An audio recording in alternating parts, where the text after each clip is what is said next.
myself again. But it's the only way you're ever gonna learn. You look back and it's all in the past. I'm dwelling on that. Good evening and welcome to NUFC Matters with me, Steve Wraith. It is retro night on a Wednesday night and we are looking tonight at Newcastle United versus West Bromwich Albion. And as always, we have all your favourite parts of the programme, including the celebrity fans. That's if they do, in fact, support West Brom. And players that played for both teams. And my panel, as always, will then try and put a team together. So it's a welcome to George, to Steve Hasty, to Mitch, to Stu Penman and Steve Wilkinson. And judging by the WhatsApp group, I think there's been a bit of a struggle with a keeper. It appears that there's been a bit of a barren position, that really, for goalkeepers. But we'll move on and catch up with that later on. George, great to see you, mate, as always. Looking forward to your recollections. Give us your first recollection of Newcastle versus West Brom. Well, for me, as you know, it's always a history lesson as well, because it's going to go a long way further back than most people would do. Back to 1953, in effect, to be honest, and the Chicken Road Academy was full of West Bromwich Albion at the time, because West Brom in the 53 season were actually challenging for the title, and they had about 6 players in a team who were regularly played for England. So it was a team and a squad that was well worth waiting to see. And of course, my uncles and my father, my grandfather were telling us about all the various things I was going to see, how clever Ronny Allen was, how quick he was, how sharp Nichols was, and what a great player Barlow was. And all these things were going on. But again, they didn't just talk about the team, they talked about the manager. And the manager of West Brom at that time was a bloke called Vic Buckingham, who was had a great reputation as a very modern coach, and had a good reputation for bringing lads on. I'm saying bringing lads on. When I first thought about talking about this, I said he had a great reputation for grooming lads, and then I realised what I was saying.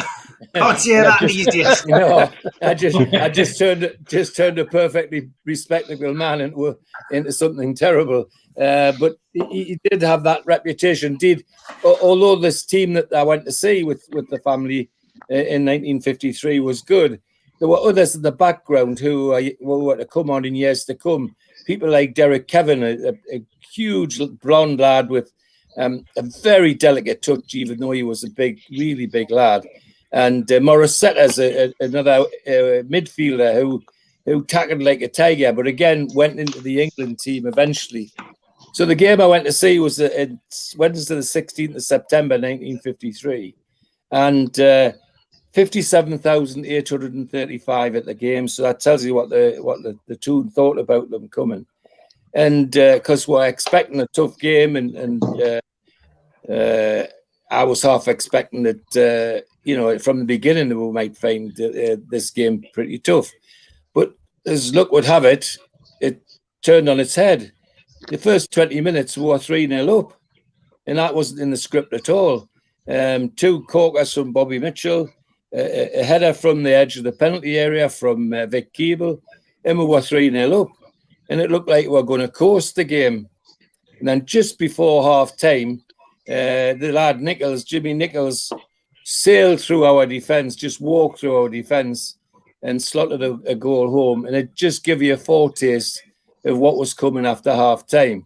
So after half-time, Nichols got another 2, Ronny Allen got 2, Reg Ryan got 1, and Frank Griffin, who was another great Albion player, got a 1, and ended up 7-3. And they just, second half, they were just unplayable, just tore to pieces.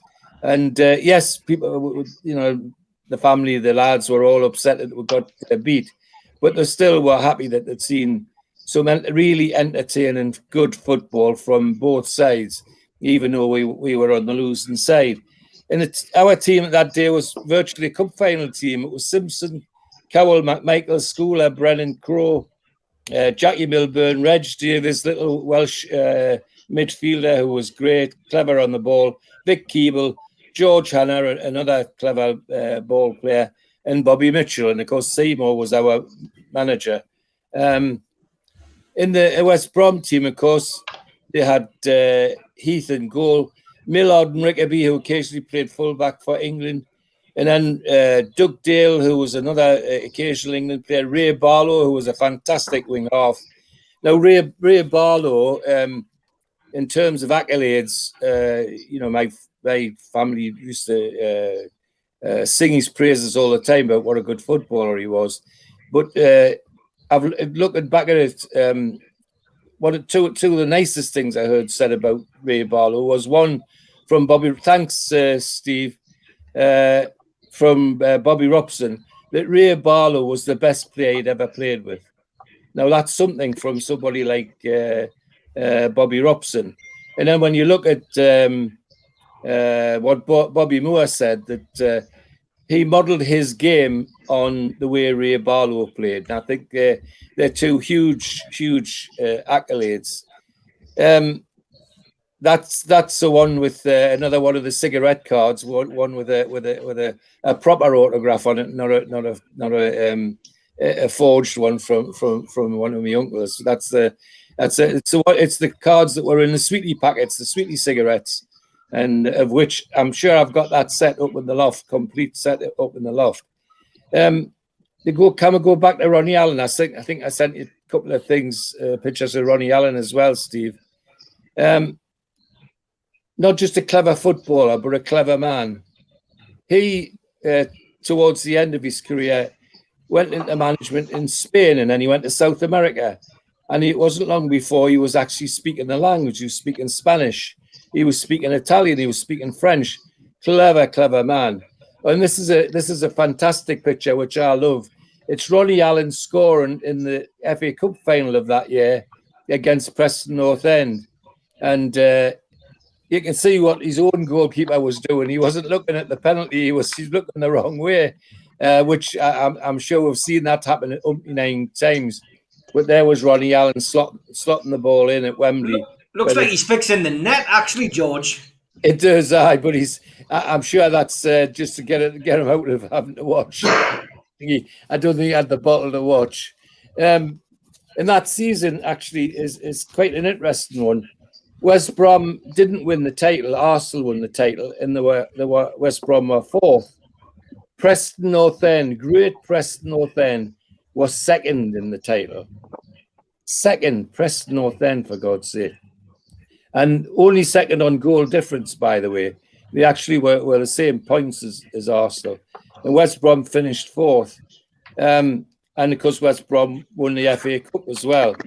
And the other thing about Preston North End, they were 2nd, but they had the league's top goal scorer, a centre forward called Charlie Wayman, who the season before had been chased out of Newcastle to Preston North End by Seymour. I mean, it's Newcastle United. You can't write a script for what we've done over the years. In that time, we seem to have more centre forwards than anything. But Charlie Wayman went to Preston and got a cup medal, and he was the top goal scorer. 27 goals in that particular season. And just to finish off the season, we finished 16th. Liverpool were 17th. Sheffield Wednesday were 18th. Chelsea were 19th. Manchester City 20th. Stoke City 21. And Derby County 22. Well, where are they now? You could say, well, not in that position anymore, that's for sure. But it was a fantastic day, and obviously a one that I remember with some pleasure. I mean, obviously, the Preston North End connection is also an interesting one for me, because I think I may have told you in the past, the game where I got injured, I was actually, Charlie Minton had actually put me in a team to let Preston North End look at me to see if they wanted to offer me a contract. The rest's history, as you know, it never happened because I got my kneecap kicked off. But it was an interesting day, fantastic day with the family and everything they said it would be. Ronny Allen, Nichols, Barlow, Rickaby, Doug Dale, all played absolutely fantastically in that second half, and we just didn't get a look in. So that's my first one, lads. 1953, September 1953.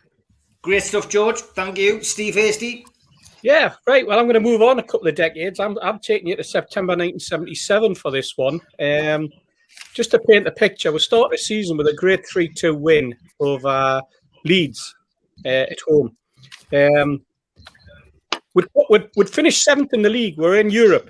So, things were... Richard Dennis was the manager. We'll start to think, remember turning up at that season, thinking maybe we could do something. We got rid of Gordon Lee. He was gone. So, next 3 games, 3 defeats. Typical Newcastle after a 3-2 win. We got beat 2-0 off Liverpool. We got beat 2-0 off Borough. And then we lost 2-0 against Millwall in the Cup. The League Cup, that was. So then we went in the next match. The next match, we'll just say, it was against West Ham. And we lost 3-2. So things weren't looking too good just before the next league game coming up against West Brom.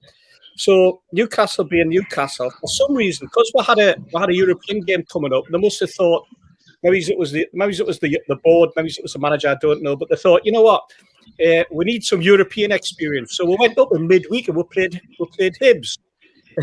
For some reason, a friendly, just to get warmed up for the European game. We got beat off that as well. We lost that one.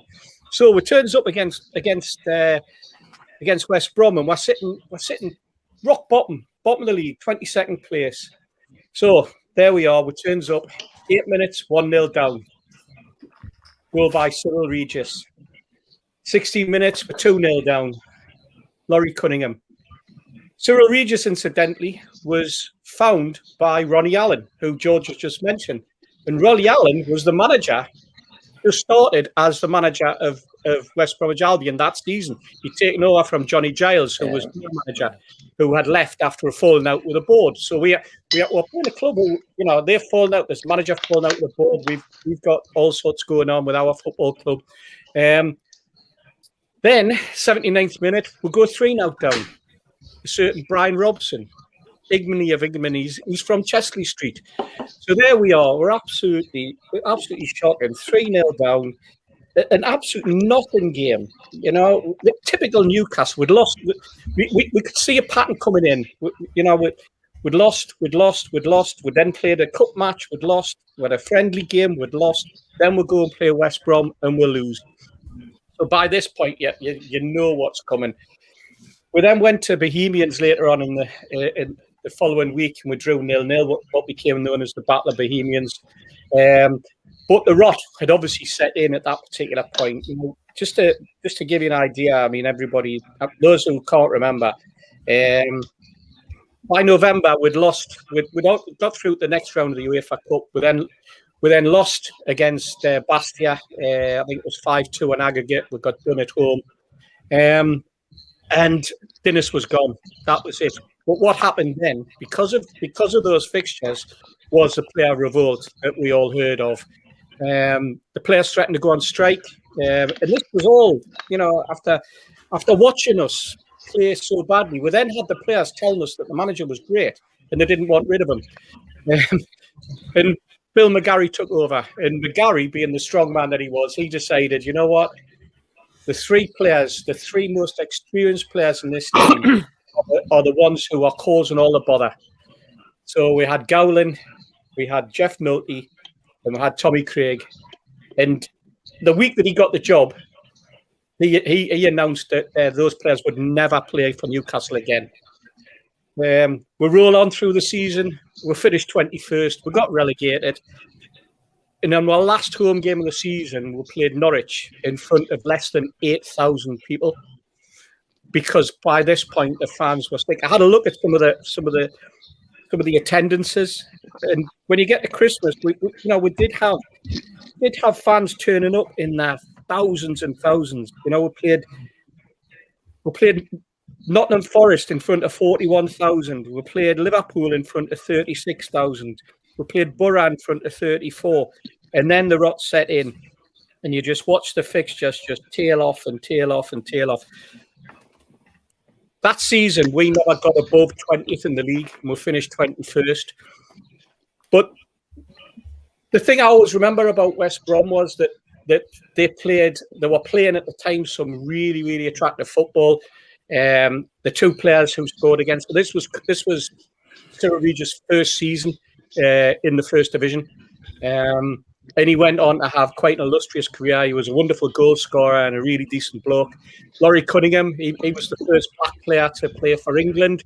I think at any level, he got an England cap at under 21 level. I think Viv Anderson was the first black player to play for England at full international.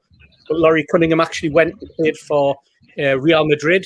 It shows the calibre of the players that West Brom had at that particular time. But believe it or not, I heard this, I read this stat and I couldn't quite believe it. But that game was the last time that West Brom beat Newcastle for 34 years. That particular game, that 3-0 win that they had against us in 77, and they didn't beat us again at St James's Park for 34 games, or 34 years. So in West Brom's illustrious career, that must strike a note for them. A bit like when we say we've never won it at Anfield for X number of years, or we've never won it at Man United for Y number of years. They actually went 34 years after that particular win, not beating Newcastle United. And I know we moved up and down the seasons. But that was the recollection of that particular first time of seeing West Bromwich Albion, and it wasn't exactly the most illustrious for a black and white. But I suppose for a West Brom fan, they would have been delighted if they'd managed to make the journey up to St James's Park. Yeah, great stuff, Steve. Some great memories, and I think it just shows you everything's changed, but nothing's changed when you start looking back to those eras. And Mitch, evening, mate. Evening, mate. You all right? Yeah. Temperature check, please. It's. Oh, hang on. I'll soon tell you. It'll be on here somewhere. Oh, you no, look it's not. cold. You look cold. Cold. Bloody 47 at midday today, I think. Cheers, mate. I think people expect still, it now, I'm sure. It'll still be something like 30 odd outside, but it'll feel hotter because it's bloody humid. I don't know what it's like down the road in Bahrain for Stu, but it's not pleasant to go out. No, it's freezing. Penguins trundling behind you there, Stu. Okay, mate. Hello. Okay.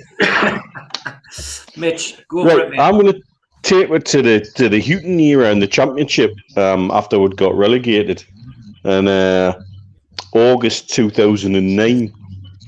And that season I really enjoyed that season. After that disastrous pre-season where we lost to Leyton Orient and the players got together in the dressing room and said, you're either with it or you're out. That season, the cult yellow away kit got an outing that day. And I did so many trips with so many good people that season. It just sticks in my head as a really enjoyable season. So West Brom was seen to be our main rivals for that season in the division, and so it was the case. I think we played them 3 times that season because I think we got them in the cup too, and I don't think we beat them once. And in this case, it was a 1-1 draw. The game itself, the first thing I saw when I got there though, the Hawthorn seemed half empty. It early in the season, you'd expect them to be up for it, challenging, and there was lots of empty spaces, or it always felt like there were. It was the first game of the season, Rich, wasn't it? It might have been because it's early August, so it might have been an opening game. And so it was like an early test, and we didn't feel it, but we didn't necessarily pass it either. The first half was pretty dull. I think there was only one chance from the lad that eventually got their goal, Shelton Martins. We had Orion Taylor free kick, that was close. But then just before half time, or rather, about 10 minutes before half time, Martins eventually did get a goal, and then just on half time, Steve Harper in goal got a kick to the head accidentally and ended up going off concussed, and Tim Krull came out for the second half. And he had a really good game in the second half. We managed to calm ourselves down, got an equaliser on 55, and then after that, it was actually all Newcastle United. We really should have taken 3 points, but I guess an opening point away from home against somebody who did turn out to be one of our rivals that season turned out to be a good result in the end. The only downside for me was I'd pick up a new car that week, and me and Jamie Fender decided we were going to stretch its legs down to Birmingham to have a little test of it, and I managed to stretch the legs a little bit too far on the way back and picked up a speeding ticket, courtesy of one of Teesside Police's finest. Bless him. Though to be fair, he could have done us for more. He just wanted to have a look at the car. I think he'd give us more if he hadn't had a look under the bonnet and had a chat about it. That's for sure. But yeah, it didn't end well for me personally. But it started the season off okay. And like I say, that season, real sort of the togetherness that's not there at the moment, on and off the pitch. But there was a togetherness in that season, and that was down to that player committee that got everybody together after that Leyton Orient result, which, you know, it didn't just galvanise the team and the squad; it galvanised the fans. We picked up on that as well, and that's why I think I enjoyed that season so much. Yeah, great stuff, mate. Good stories. Stu, over to you, pal. How are you? Good to see you. It's the first game I'm talking about is a season that I'd really enjoyed as well. It was the 89-90 season, which is probably remembered for being the double act of Mick Quinn and Mark McGee, when they managed to bludgeon about 50 goals between them that season. And the season started off with the debut dreams are made of, aren't they, when Mick Quinn scored 4 against Leeds. And then it finished against Sunderland in the playoffs where we got beat. So we had the high at the start, the low at the end, and everything in between, including Roy Aitken's debut in the 5-4 game in January. You know, so that, to me, there was always exciting games in that season. But I've managed to find one that wasn't. The Saturday before, we just won away at Brighton 3-0 with Mickey Quinn scoring a hat-trick. We then had West Brom at home in the Cup. We'd beaten, I think it was Southend or Reading. We beat Reading 5-1 or 5-2 or something on aggregate before, with a 4-0 resounding home win as well. So there was a little hope, but, you know, we're doing quite well in the league. We could go on a little cup run. And then this game, it was misplaced pass after missed time challenge after slips, and it was really it was probably the worst performance, not the worst result, but the worst performance that the team put in that season. And as I said, just coming off the back of a really good win at Brighton. Now, Mitch used the word cult before, so I'll say it again. That season we had a couple of cult players in the team, and my cult hero was Ray Ranson. And I think Kevin Dillon, that was about at the time, you know, people get the back. I loved Ray Ranson just for his 100% commitment.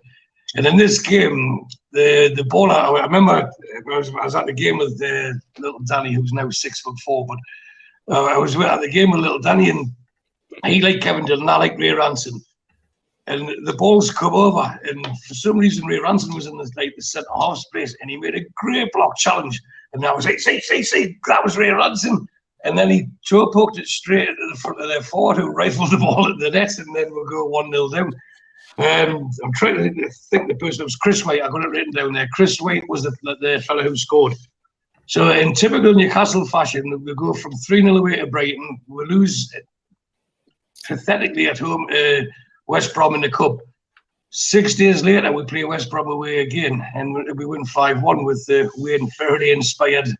But I wasn't at that game, so I just thought I'd talk about the one where I was one of the 22,000 when we got beat. And that wasn't 34 years after 1977, so it must have been the league games that the hadn't beat us there. So that's the first game. The second one's the same season, but we'll cover that next time round. Great stuff. Okay, over to you, Steve Wilkinson. Evening, everybody. I'm going back in sort of history as well to quite a famous game, 1974, the FA Cup match. In the season, we eventually got to Wembley and lost to Liverpool. But in the in the third and fourth rounds, we had quite tricky games at home, Hendon and then to Scunthorpe, and both times we drew at home and then won the away replays. So we got into the fifth round and we're drawn away to West Brom, and I think the cup fever had got a hold of people, and it certainly isn't the case now. The FA Cup is sort of very secondary to the Premier League, but the fact that Newcastle had got through to the fifth round and we hadn't been doing too well, we would have quite often gone out in the third or fourth round ahead of that. But here we were in the fifth round, and it really grabbed a hold of things, because we had a decent team at that time. We had Super Mac firing away, and Jimmy Smith and Terry Hibbett all doing well, and it was a day when I think just about all of Newcastle travelled down to Birmingham, and the crowd was 43,000, and the estimate is there was about 20,000 of them from Newcastle, and it was a time when people didn't travel far. You didn't get loads of cars heading down, so it was all coaches and obviously some in cars and things, but the vast majority must have gone down in coaches, and we were one of them. And we actually travelled. It was a supporters club trip, but they just about got a hold of every bus in Newcastle. They were even using the corporation transport, or I think it was called the PTE, Newcastle PTE by then, and that was the old sort of yellow, two-tone yellow, which was the kind of strips wheel. I think Mitch was talking about the 2009. There was other people talking about the strips being the same as the buses, and so the commandeered just about every bus and driver that was available in Newcastle to head down the motorway down to West Brom, and we were on a single decker bus that I think normally was I think there was like an X62 service. There wasn't many single deckers, but they used them on some of the express routes, and we headed down on that convoy of lots of buses, and we pulled in like you often did at Selby Fork, and they'd obviously made arrangements that some would stop there and some would stop a bit further down, and you pulled into Selby Fork, there was loads of buses there, and you were just watching the road going past, and there was just loads and loads of buses. There were obviously some mini buses as well, people getting them, and all these buses pouring down the road. So we headed down towards Birmingham. Now, it was the days before the M42 and the M69 to get across, and I'm not sure which way you were supposed to go, because you didn't travel, so you didn't really know. I'd never been to Birmingham before. And we're getting, probably down to where we should have turned off, and there was some lads in the back of the bus messing on, and gesturing to people behind, mooning, and when the bus got pulled over by the police, and a couple of coppers got in, and they found these lads at the back and give them a bit of a talking to, and so we stopped about 15-20 minutes, and then we set off again, and we carried on down the road, and then we didn't, we carried on, and all of a sudden the driver sort of turned around and shouted, "Does anybody know the way to Birmingham?" Because I think he must have been, I don't think his driver had probably ever left Newcastle before, because he was, as I say, it was corporation transport, and he'd probably been told to stick in the convoy and you just follow the other buses. Well, we'd lost the convoy because of this delay.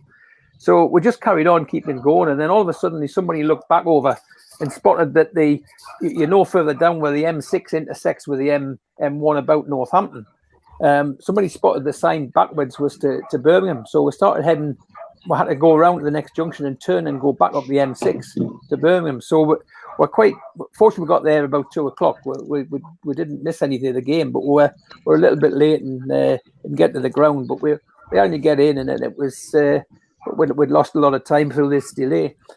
The game itself was one of the memorable things was pre-match, where, as I say, with such a massive crowd in, it was the first time that I actually saw what became a constant chant for the rest of that season of "Who are the lads?" but a kind of echo. One part would shout "Who are the lads?" and the other would echo it, and it went constant for about 45 minutes before the kickoff, and then quite a long way through the match. And we really just took over the place with nearly half the 43,000 crowd from Newcastle.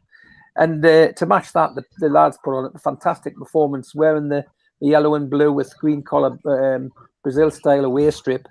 The goals, I mean, we've heard thousands of times Super Mac talking about this game, and the goals started with actually it was an injury that got Terry Hibbett taken off after about 20 minutes that brought Jimmy Smith on, who was sub, and Jimmy Smith just turned it on in that game and just did all the things that we knew Jimmy Smith could do, and it started with a cross pinpoint cross that he put in for right onto Super Mac's head put us 1-0 up after about I think it was about half an hour, and it was just obviously that lifted the crowd even more, and then so start the second half. Shortly after the second half started, we got 2 more goals. The first from Stuart Barraclough. Again, it was a move started by Jimmy Smith, and then I think Supermac himself put the ball across, and it was let's be generous to him, saying it was a back heel from John Tudor, but I think he mishit it and it bounced back, and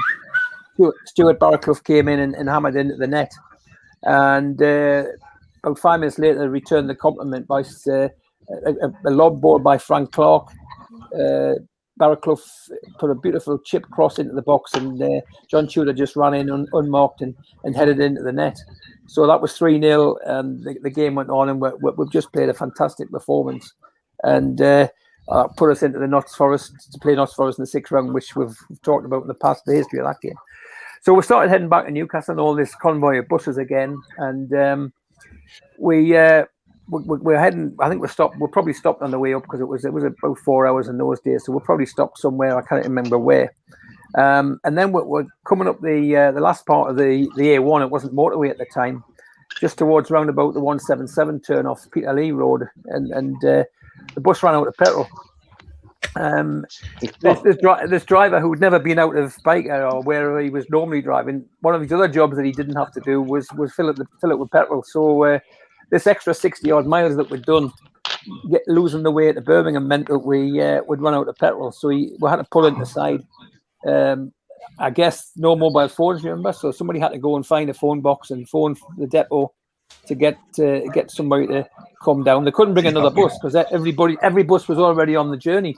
So we had to wait about an hour and a half for a van to come with a gallon or 2 of petrol to get the bus filled up and loaded. And we're going to eventually go back to Newcastle about 1 o'clock. So it was a bit of an adventurous day, and but fortunately, any journey back when you've won like we did was made a lot better. So we'll forget all that, and so it was a fantastic performance and an enjoyable and fascinating trip down to Birmingham. So that was my first game. Great stuff. Big shout out to the sponsors as always, and Spider VPN for all your internet issues. If you want to protect your passwords, etc., just Google Spider VPN. They come up at the top of your Google search review, and you can get in touch with the lads down there. Skipsandbins.com. Telephone 0800 25 45 25 3. Email inquiries at skipsandbins.com. Website www.skipsandbins.com. Easy, contract free, and pay as you go waste collection. And there he is with his cricket kit on. It's in cricket season now, lads. So he has got a pair of shorts on as well, which I pointed out last night. Also a big shout out to John at Jab Signature for all of our flyers, and acutechshop.co.uk, the makers of pool tables and snooker tables in Wallsend, Newcastle. And if you're a first time visitor to the channel, then please subscribe, hit the Newcastle Legends logo, and that's it. You can subscribe for free. Hit the thumb up to like the channel, click share to share it, and drop into the comment box to speak to like-minded Newcastle fans, and pop onto the website NUFCmatters.com, where you can get a range of t-shirts. And we're also available on iTunes and on Spotify if you want to listen to us when you're out walking, and you're available on all good podcast providers. And the matchday bucket is still on the go. NUFC fans food bank, as we do throughout the season, is still operational. It's got more of an England theme this week, so pop onto there, drop in anything you can, and that keeps making your donations to the food bank. And of course, you still have time to enter into the raffle by making a donation for that watch, which will be drawn on the Friday the 6th of August at the charity pool night. More information coming about that on Friday from Steve, just to give a bit of an idea of what the running order will be, because we're vastly quickly approaching that day. And don't forget, I am back tomorrow night with Supermac. Gibbo's having a week off, and me and Supermac will be here taking your questions, and then we'll be back with the Fab Four on Friday night. It will be pre-recorded this week though, as I keep mentioning, so get your questions in for Keith, for Steve, for me, and for Neil if you want on Twitter, and we'll try and get through as many as we can. Okay, George, back to you for your second game. And It's a 1985. Although I had a fixed in my mind, it was 1983, and Steve corrected us this afternoon. It was 1985, September the 14th, and it's a memorable game against West Brom for one reason only. It was the only game I could ever say that I thought George Riley was the star, and he was almost unplayable. Every time the ball went near him on the ground or in the air, he seemed to have the magic touch that day. And he was, we beat them 4-1, 21,855 in the ground. Neil MacDonald scored the first one. Jeff Clark scored the next one. And then 2 goals from Riley, one with his feet, one with his head. But as I say, it was memorable because in that particular game, outstanding figure. The team was interesting. Thomas Hedworth, John Anderson, Neil MacDonald. Now, Neil MacDonald's father, Jim, bless his soul, he tried to get me to get back into football when he thought, is he any better? And I thought, well, it's getting better, and he tried to persuade me to go and play some football with Wallsend Corinthians, but sadly it was not to be. It was a complete disaster. But that was Neil MacDonald's dad. Glenn Roder, Jeff Clark, Davis, Beardsley, Relly, McCreary, and Stewart. Willie McFall, our manager. Interesting enough, the West Brom team had 1 or 2 top players in. Statham, the fullback, was a well-known player and an international player. Whitehead was a good midfielder of those days. And there was a laddie called Dennison, who I believe was the son of, or even the grandson of the Dennison that used to be the manager of Middlesbrough many years ago. And of course, filling out the team at the end in that particular day on 1985 was Garth Crooks and Jerry Armstrong, 2 international players who were sort of heading towards the end of their career. And of course, their manager, as somebody's already mentioned in another one, was Johnny Giles in that for that particular game. The lad Mackenzie scored their goal. But as I say, the abiding memory for me was that all the games that I went to when George Riley was involved in the game, he in this one he wasn't the figure of derision he was in some of the others. He really was unplayable, is the only way to describe him. So it gave us a very good forward win and a memory to go home with. So that's my second memory. Great stuff. Over to you. Next, Steve. George Riley. I think that game, those 2 goals got him a transfer to West Brom. If I remember. Yeah. And before I move on to my second choice, I was just going to say that at the end of the game that I was talking about for that season, we could have actually played Blythe Spartans in the 5th round of the FA Cup, but we got beat off Wrexham in the 4th round after a home draw. We got beat 4-1 away. Otherwise, we would have gone on and played Blythe Spartans in the 5th round. So at that particular time, that particular team could not even get us to the point of playing a Blythe Spartans in the FA Cup. That's what they were like. But the second game, I added that out because my second game, I've come right up to date because we have to mention it. We have to mention what was probably the worst game of football. I think that probably, if we were all truly honest, the worst game of football any of us have ever seen, and that was last season's 0-0 draw West Bromwich Albion. The battle of Allardyce and Bruce that produced absolutely no efforts on goal, no excitement, and nothing to show for either team. Yes, we've all walked off with a point, but it was unbelievably bad. And I think we all sat on that Sunday afternoon watching that, just thinking, where are we going? Where are we heading? Are these two the worst team? Do these two teams both deserve to be relegated? Because at the time, that's all we were looking at, relegation form. So I thought I'd have a little bit of read up, and I just picked one newspaper to see what it said. And it just said that first of all, Steve Bruce summarising here. It certainly wasn't a classic, that's for sure. We're disappointed that we haven't come here and won, but we always knew it was going to be difficult considering the circumstances. Now, the circumstances he was talking about at the time were the circumstances that were the bust-up that he had allegedly on the training pitch with Matt Ritchie. That was where we were. That was the part of the season we were at. But he obviously had that on his mind. He couldn't fault the effort and endeavour, but I think we all did. We all faulted the effort and endeavour. But at certain times, we lacked that little bit of quality in the final third. I think we lacked it in the first third and in the second third, as well as the final third. But hey, that's just my opinion. Apparently, we had 2 or 3 really good opportunities without making the pass. Overall, a draw was a fair result, said Steve Bruce. We've had a difficult week, but the players have shown that they're on the same hymn sheet.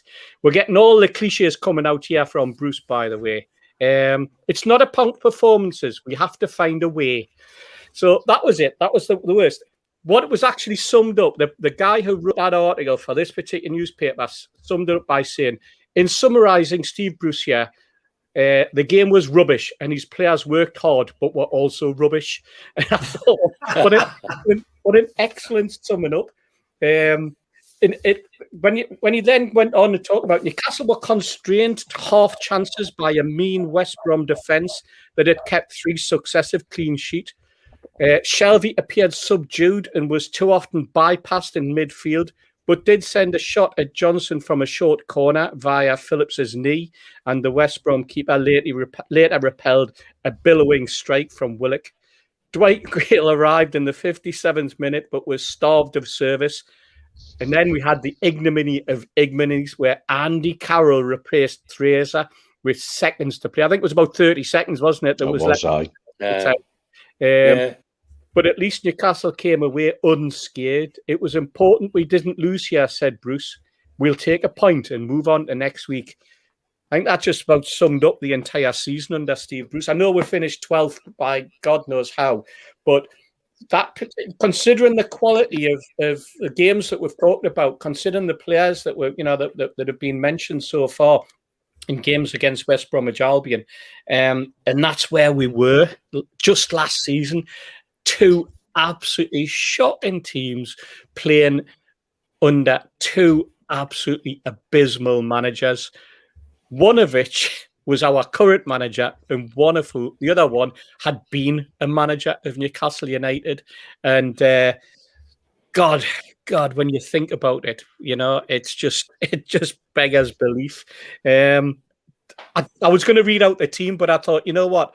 I'm not even going to insult those players by rattling the names off, because we all know who they were.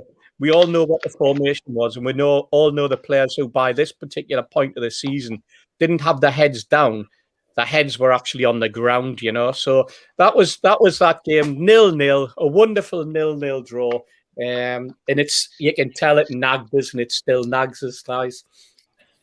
Great stuff. Nice to have a more modern game to look at as well. Mitch, over to you, pal. I'll add on my story from that game.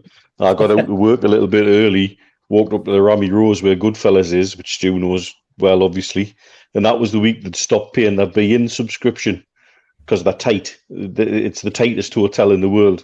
And they'd bought a dodgy box where it buffered more than Thomas the Tank Engine. It was the most frustrating football watching experience I think I've ever had, both from the fact that it kept stopping every 5 minutes, and it was a dire game.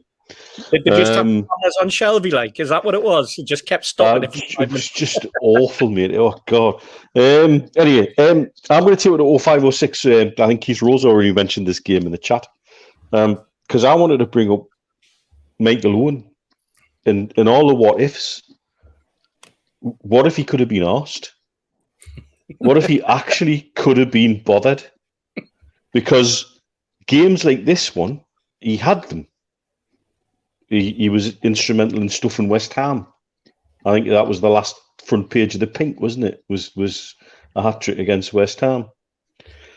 And this was away under Souness at West Brom. It always loved a trip to the Hawthorns. As it turns out, this was in the middle of a run of 6 wins on the bounce as well. You know, it was suddenly things had clicked, and Souness was obviously taking and sucking up every little bit of praise he can, because he's one of those ones who loves the praise when he can get it and won't accept the criticism when it comes his way. And that said, though, I mean, we had Shearer on the bench because I think he had a hernia problem or something like that, and he was either coming back from surgery or he was awaiting surgery and being rested. So he started with Owen Amiobi, and I've got to say the first half was pretty bad. Not as bad as the game you've just talked about, but it was pretty bad, the first half. And then the second half started with a bang. 20 seconds, Owen put 1-0 up from an Nzobia across. And then Owen came alive, and he was a nuisance. And he was the Michael Owen everybody remembered. His movement, his pace, his positioning looked like he actually gave a toss. And if it hadn't been for Cusack, I think he'd have been in the goal. I think would have been probably 2 or 3 up by about the 15, 20 minutes into the second half. It was one of those games. He finally did get a second with about 12 minutes to go, and Dyer had just come off the bench and made a cut back, and again his positioning was exquisite and the finish was there. And then Shearer came off the bench with a couple of minutes later to wrap it up with a really smart finish. But that game, or that second half at least, where Owen woke up and he looked like he cared and he looked like he could have been bothered. If we'd had that Michael Owen all of that season, I think what a different season it would have been, but B, he could have extended his career. He could have done whatever he wanted, instead of having to make a bloody brochure to get himself taken by a club and all the crap that went with it. Just what if? But it comes back to Sir Bobby Robson making a point about Bellamy and Dyer and all the others when he had the young guns, as they were called. How do you make a rich man sweat? When somebody's got all of that money, how do you make him want it? How do you make him really want it when he's gone to that point where, you know, you can't take his helicopter home after training and bounce back and forth? No, Tom, he wouldn't meet anybody for a debate. He's too busy asking lasses for pictures to assess them. He does give a toss. Obviously. in his double denim.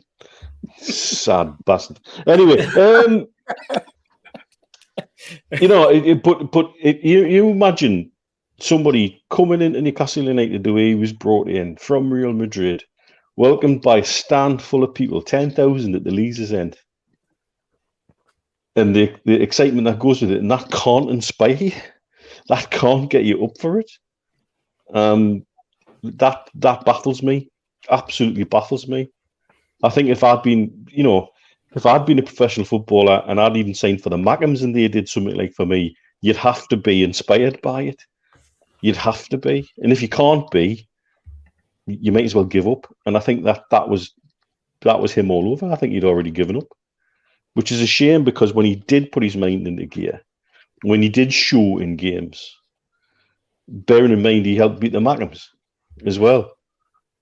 And again, that kind of thing, can that really not inspire you? So frustrating. But that game, great away trip. Seem to remember going down there with Johnny Melrose and having a grand time at the Hawthorns as always. And the conundrum and the frustration that is Michael Owen. Yeah, great stuff. Okay, back to Stu. Well, my second game is, as I said, 5.5 months after the first one I talked about. So we're now in the April 1990. The team, strangely, Mitch just mentioned the 6-game winning streak. This game was game number 4 in a 6-game winning streak, and game number 4 of a 9-game unbeaten streak, which took us well up into the top end of the playoffs. We finished third that season. The first goal, this was because it was my birthday game as well, because I just turned 16 a few days before, and it was another Wednesday night game. And the first goal was scored by a sumptuous, fantastic, amazing cross by Ray Ranson.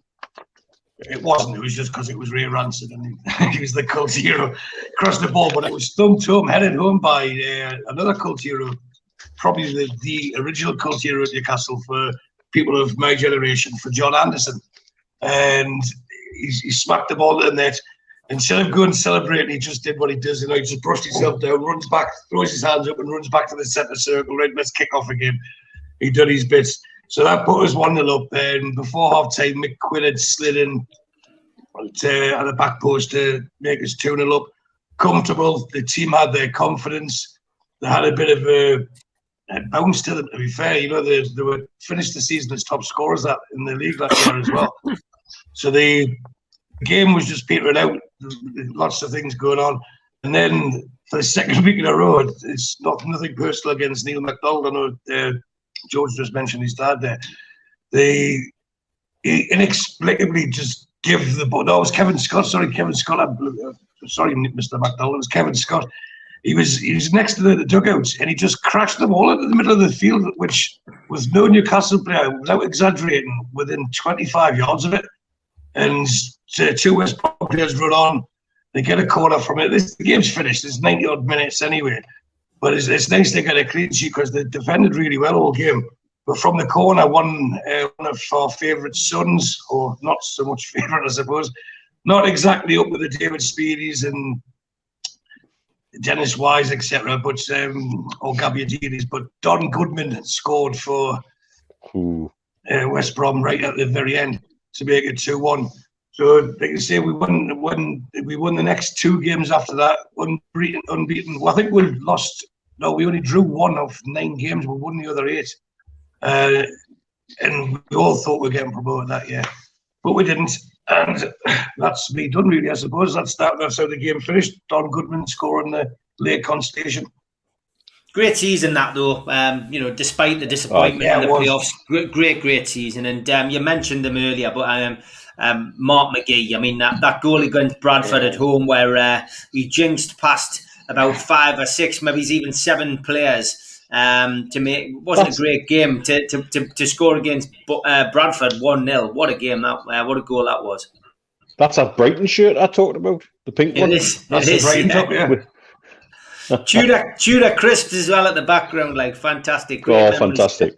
And that bloody Greenhalgh's logo, which my mum had to stitch on, and she stitched it on skew with. Never forgive her for that. Just joking, mum.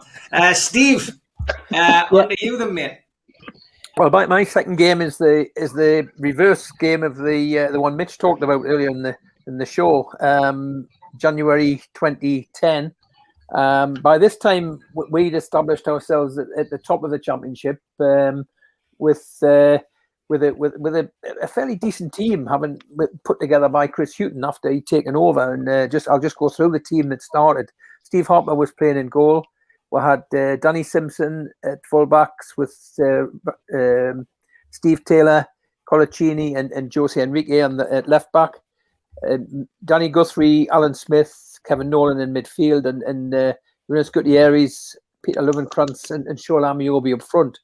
And it was also the season where Andy Carroll started emerging and as a player. And while he, up till this point, he hadn't played too many times, but he certainly took over in the second half. But this was a game just after New Year, as I mentioned, and West Brom were in contention with us to go up. We were top of the league, and Forest were probably second, and I think West Brom were third at the time. So it was a game that mattered as far as promotion was concerned.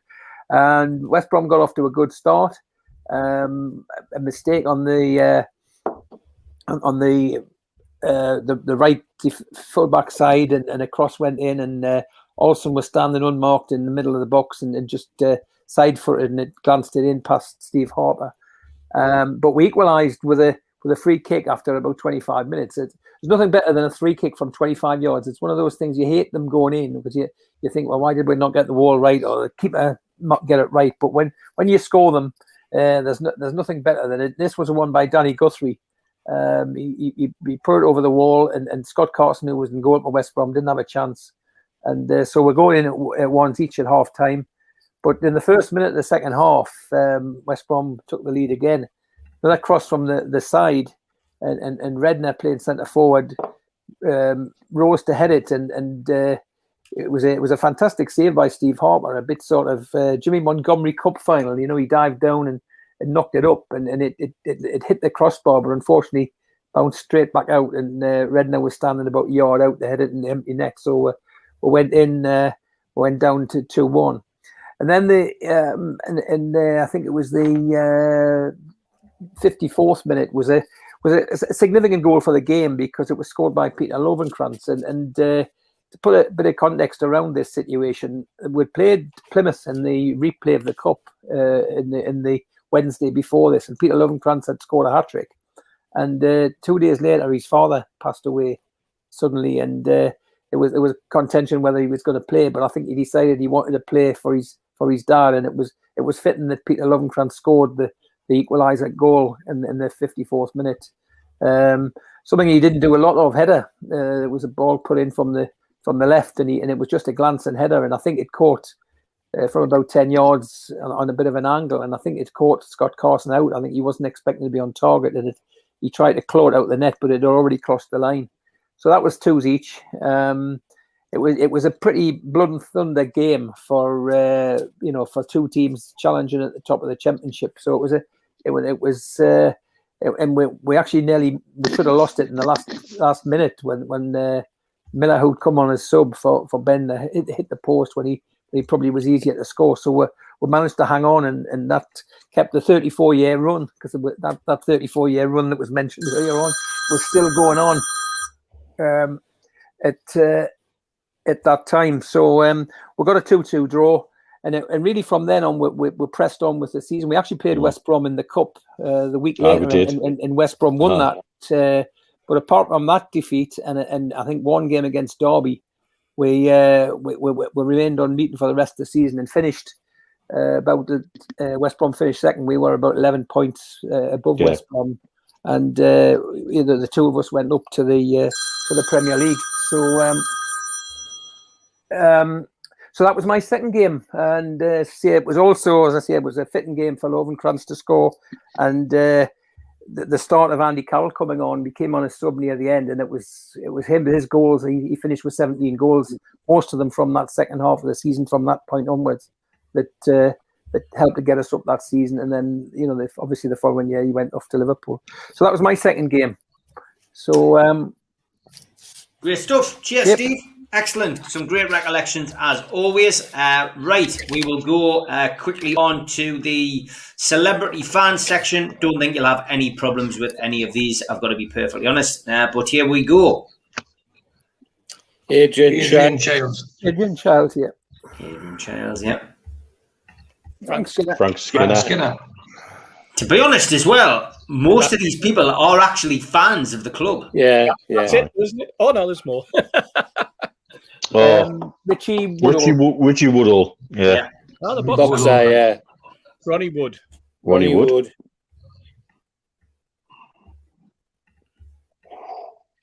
Liam Payne.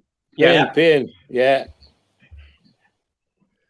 Oh, Cat Deely. I'm still stuck on Richie Woodall.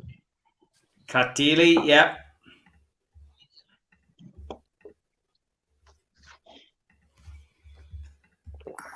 Now.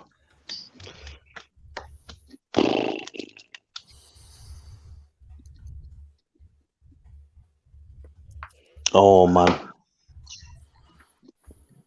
You know his profession? He's an actor. Correct. He's ex-Coronation Street, and he does like Hollywood stuff now, like Transformers and stuff like that.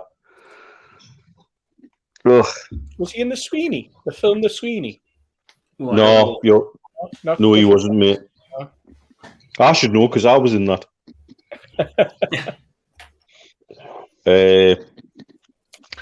Is his surname Marsden? Matthew Marsden. Well done. Matthew Marsden. Marsden. Yeah. Julie Walters. Julie Walters. Yeah. Last one. Lenny Henry. Henry. Lenny Henry. That's it. Okay, so it's a clean sweep on the celebs. Here's the players that I managed to find that played for both teams. Dwight Gale. Dwight Gale. Dwight Gale. Dwight. Solomon Rondon. Rondon. Sam Allardyce. Steve Watson. Stevie Watson. Rule Fox. Rule Fox, yeah. Franz Carr. Good Franz shout. Carr. Jacob Murphy. Yeah. Is that Andy Hunt? Andy Yeah. Hunt. Yes. Ozzy Ardiles. Ozzy Ardiles.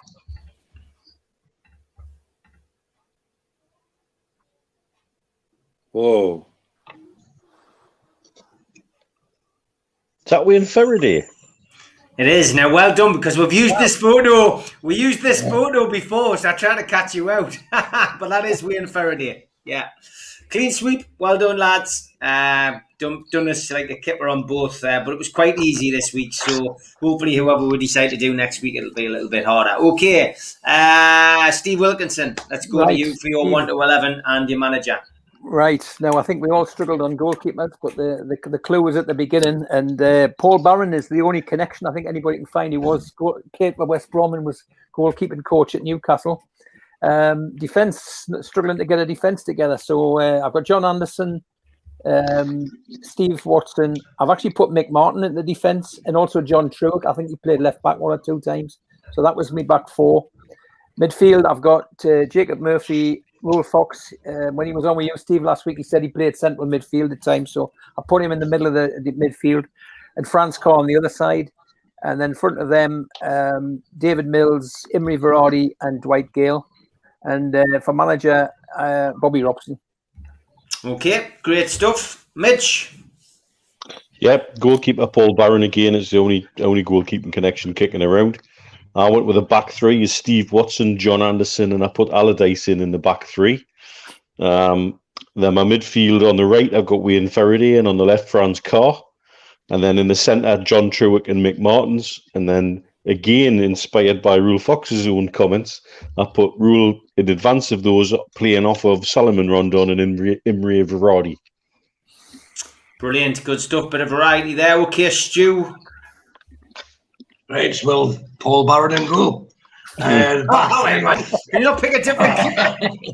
Steve Watson. I was going to put Steve Watson in goal. I want to say thank you to Gaz for helping us out on Twitter. Back 3 of Steve Watson, John Anderson and Jacob Murphy. And then I had Bobby Robson in midfield with wingers of Fox and Faraday. Then David Mills at the top of the diamond. And then the front 3 of Dwight Gale, Rondon and Imre Varadi. And for a coach, obviously I had JC. And then I had Ozzy as the manager. Okay, great stuff. Steve Hasty. Let's see whether he's going to go for Sam Allardyce as manager. Obviously the same goalkeeper. But I went back to George's day. I went with a 2-3-5 formation. I had John Anderson, Stevie Watson at the back. I had half-back lineup of Suggett, Mick Martin and Truitt. And up front, I had Imre Varadi, Dwight Gale, Mills, David Mills, Jacob Murphy, and as the pivot, centre forward, I had Solomon Rondon. But obviously, by playing 5 strikers, I had to go for Ozzy as a manager because Ozzy would have picked 5 strikers as well. So that's my lineup for you. Okay, and last but by no means least, George. Nearly the same as Steve's actually with Paul Barron rather with John Anderson and Steve Watson. John Truitt, Mick Martin, and Colin Suggett in the middle field, and then 7 Rule Fox out wide. David Mills, Solomon Rondon, and Dwight Gale and Jacob Murphy. And manager could only be Bobby Robson, I'm afraid. Okay, great stuff as always. George, congratulations. Another one for your collection. £75 was your final bid. Brilliant. And Right, you've right. another donation to the food bank. And on the Fab 4 on Friday, we will have another T-shirt. And there you go, lads. It's the Wizard of Oz this week. Of course. Steve will be delighted to have brown hair instead of white hair. I'm the Tin Man. Of course, Mitch has to be the lion and Keith's the scarecrow. Can you get your hair like that, Steve? Can you get I hadn't realised that I'd won that one. That's great. Thank you. Yeah, well done. Great stuff as always, lads. We'll reconvene in the WhatsApp group to decide who we're going to do next week. But until next week, take care. Have a good one. Bye, lads. Thank Cheers, you. everyone. Right, night, lads. Night.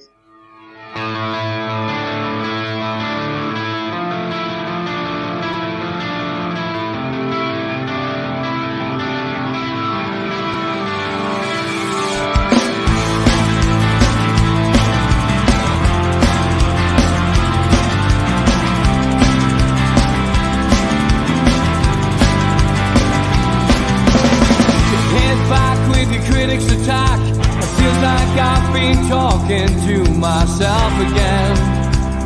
But it's the only way you're ever gonna